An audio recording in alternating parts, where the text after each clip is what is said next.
यकीन, सब्र और आजमाइश। यह कहानी है एक ऐसे अल्लाह वाले की जिसका ईमान चट्टानों से ज्यादा मजबूत था और जिसके सब्र की गहराई समंदर से भी ज्यादा थी।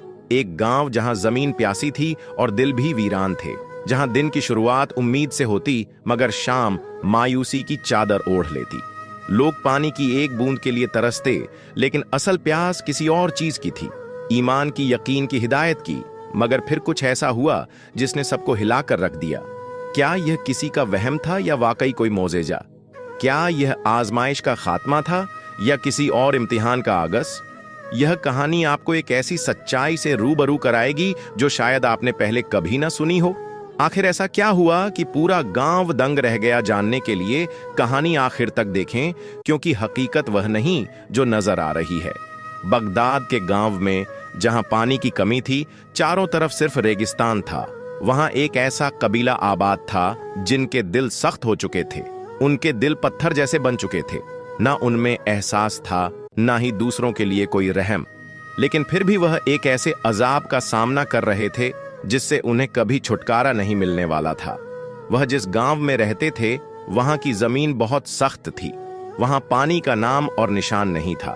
जहां भी कुआं खोदते वहां सिर्फ कड़वा पानी निकलता। उनकी जिंदगी बहुत तकलीफ में गुजर रही थी। ऊंटों पर सवार होकर वह मीलों दूर सफर करते, तब जाकर उन्हें कहीं से पानी मिलता और फिर उसे अपने गांव लाते। लेकिन यह काम उनके लिए बहुत मुश्किल था।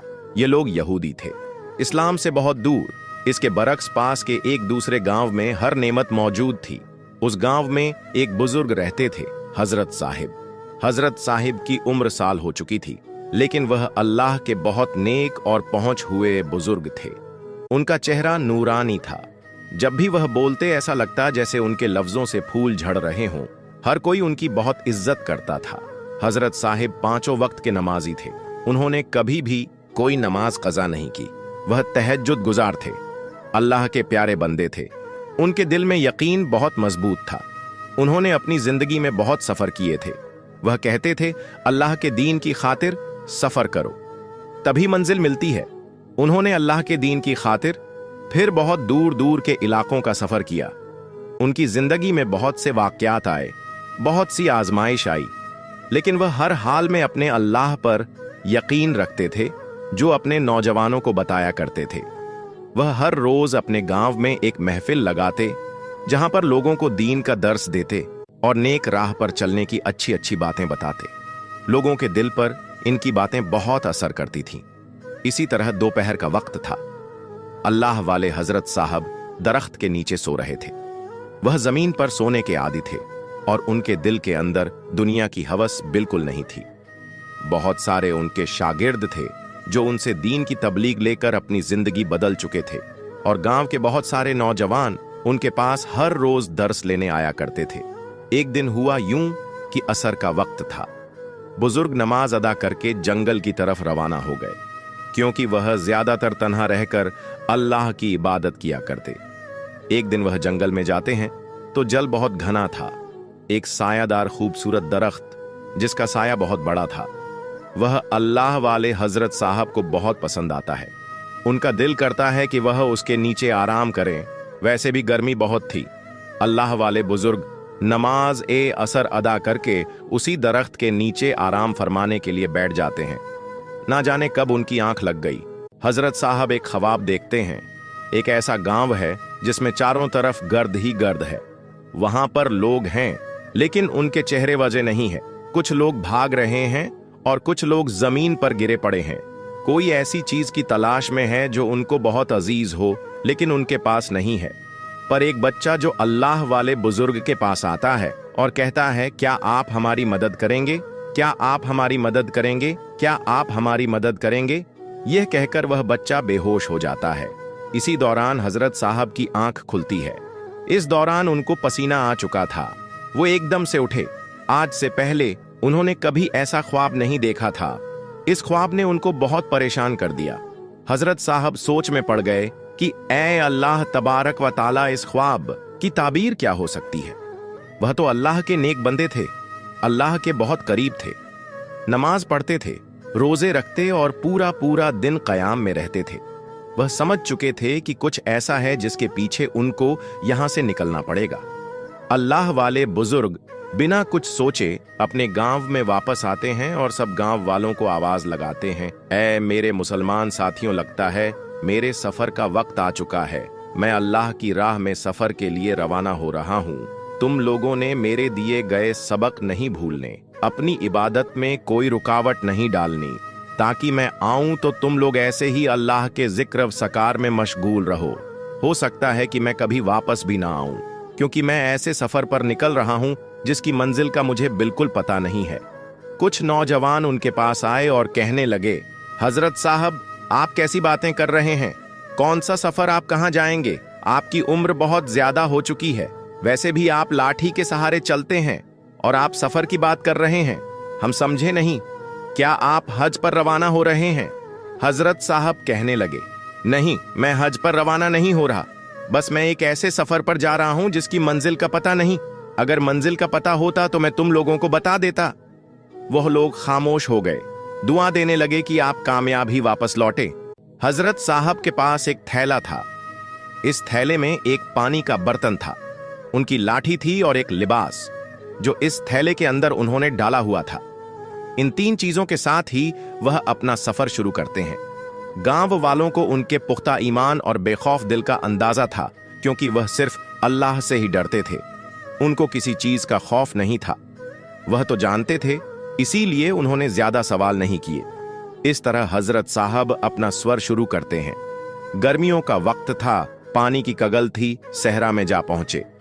सहरा में कोई आदमी जात दूर दूर तक नजर नहीं आया, वहां इंसानों का नाम और निशान नहीं था। अल्लाह वाले बुजुर्ग जौहर की नमाज इस सहरा में अदा करते हैं। पानी नहीं था, वो इस मिट्टी के साथ तयम्मुम करते हैं और वो देखते हैं कि उनके सामने एक ऊंट खड़ा है। वह ऊंट को देखकर एकदम से हैरान होते हैं कि इस वीरान जगह में यह ऊंट कहां से आया। ऊंट के पास उन्हें एक शख्स नजर आता है जो नमाज में मशगुल होता है। वह कोई रईस शख्स था, तिजारत के लिए निकला था और रास्ता भटक कर यहां आ पहुंचा। उसके पास पानी था। अल्लाह वाले हजरत साहब को बहुत प्यास लगी थी। उन्होंने उससे पानी मांगा तो वह दिल का अच्छा था, उसने पानी दे दिया।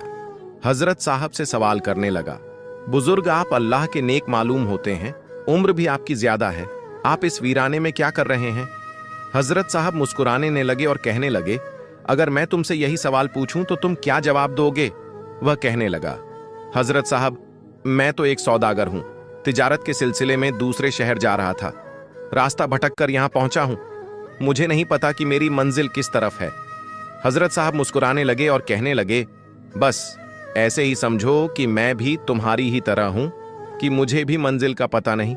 मेरा सफर ऐसा है जिसकी मंजिल का मुझे इल्म नहीं, लेकिन मैं तुम्हें रास्ता दिखा सकता हूं। जहां से पीछे चले जाओ, जहां से मैं आया हूं, वहां तुम एक गांव में पहुंच जाओगे, वहां से तुम अपनी मंजिल पर पहुंच सकते हो। वो शख्स कहने लगा, हजरत साहब, बहुत बहुत शुक्रिया, आपने मुझे रास्ता बताया। मैं तो बहुत परेशान हो चुका था, लेकिन आप कहां जाएंगे? ये इतना बड़ा वीरान सहरा है, आप कहां जाएंगे? भूखे प्यासे। हजरत साहब मुस्कुराने लगे और कहने लगे, तुम मेरी फिक्र छोड़ो, मेरी फिक्र करने वाला ऊपर खड़ा है और वह हर वक्त मेरे साथ है। उनकी बातें ऐसी थीं, जो भी सुनता उनसे बहुत मुतासिर होता, क्योंकि यह सिर्फ उनकी बातें नहीं थी, उनका यकीन था। उनके यकीन ने बहुत सारे लोगों का दिल बदला था। वह शख्स उनका शुक्रिया अदा करके पानी का एक मटका उनको देकर वहां से रवाना हो गया। अल्लाह वाले बुजुर्ग रात उसी सहरा में गुजारते हैं, अल्लाह की इबादत करते हैं। वह एक ख्वाब देखते हैं कि एक तारा आसमान से टूटकर उनकी गोद में आ जाता है। सुबह जब वह बेदार होते हैं तो उनको इस ख्वाब की समझ आ जाती है। यकीनन वह अपनी मंजिल के करीब हैं। वह अपना सफर फिर से शुरू करते हैं। चलते चलते उनकी टांगों में दर्द होने लगा था, क्योंकि वह पहले से बुजुर्ग थे और सफर बहुत लंबा करके आ रहे थे। प्यास भी उनको लगी थी, लेकिन उनके पास जो पानी था उन्होंने वह पीकर प्यास बुझा ली। लेकिन अब उनसे मजीद चला नहीं जा रहा था। दुआ करने लगे, ऐ मेरे अल्लाह, तूने ही मेरी मदद करनी है, मुझे हिम्मत तूने देनी है, मंजिल तक पहुंचने में मेरी मदद करो, क्योंकि इस मंजिल को सिर्फ आप ही जानते हैं, मुझे कुछ पता नहीं। हजरत साहब के जिस्म में कुछ ताकत आई तो वह दोबारा अपना सफर शुरू करते हैं। इस बार उनको थकावट बिल्कुल नहीं हुई। वह चलते चलते एक जंगल से गुजरते हैं। वहां के जंगली जानवरों की खौफनाक आवाजें इस जंगल से आ रही थीं, लेकिन किसी की मजाल नहीं थी कि वह उनको नुकसान पहुंचाए।